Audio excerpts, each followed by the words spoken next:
Duke of Sussex, Harry, will be taking part in a live stream Q&A with members of the public to promote his memoir Spare in an intimate event on discussing, quotes, living with loss and personal healing.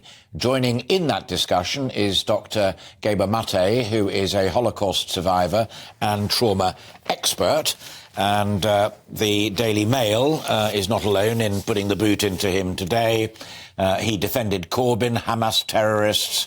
All drugs should be legalised, he says, and will want to talk in intimate detail about Prince's childhood.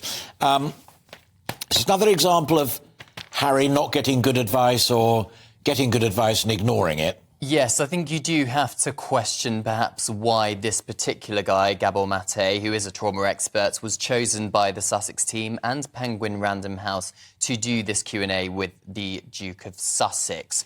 Clearly, the Prince is no longer a working member of the royal family and he has to make his own commercial decisions now. And perhaps It was thought that because he is a trauma expert, they can talk at length in detail about the childhood trauma clearly Prince Harry experienced following the death of his mother, Diana, Princess of Wales, in 1997.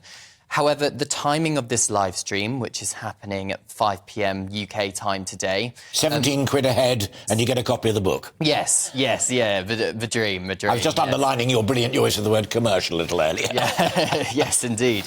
I mean, it's understood, actually. Clearly, it's the fastest-selling non-fiction book of all time, his memoir. Yeah. However, it's understood that there was a lot of sales in the first week, but now there's a lot of books still sat in a warehouse. So perhaps this is their plan to try and shift a lot of these books by saying, if you want to join the live stream... I think that's fascinating because it also... I mean, it's not been a great few days with Frogmore and ongoing debate about attendance at Coronation and whether spoiling Dad's big day or not. I just wondered as well whether around the world the public have got a little bit bored with Harry.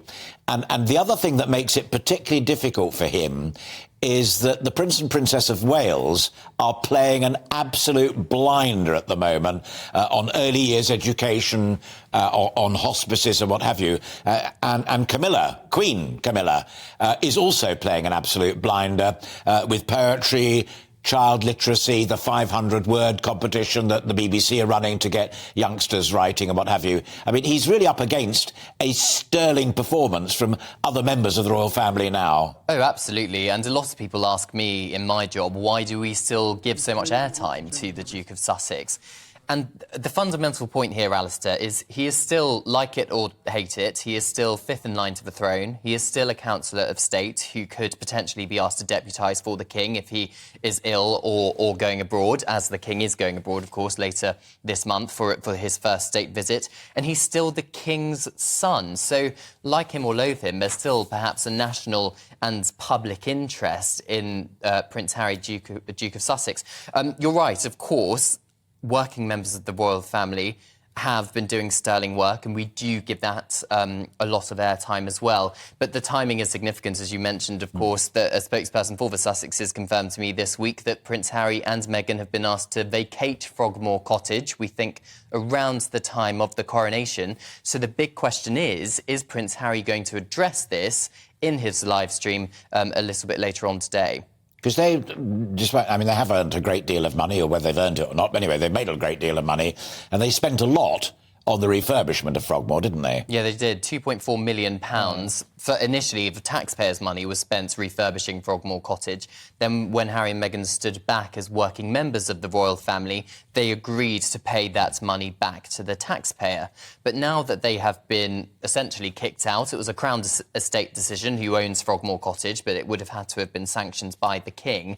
One of the questions a lot of people are asking is, will they be entitled to any of that money back? And that question remains a little bit muddy at the moment still. It's not clear exactly if any money is going to be paid back. Yeah. Let's finish on an upbeat story, and there are wonderful pictures of it, and it was in Tatiana's news bulletin as well. And that is the creation of the oil, the sacred oil that will be used to anoint the king and the queen. And there were some lovely stories during the week about who was creating it. We now know it has been blessed. It's been blessed in the Holy Land, as the king himself would describe it, a part of the world that he is incredibly fond of himself. So the firm are focused clearly on the big event. Indeed.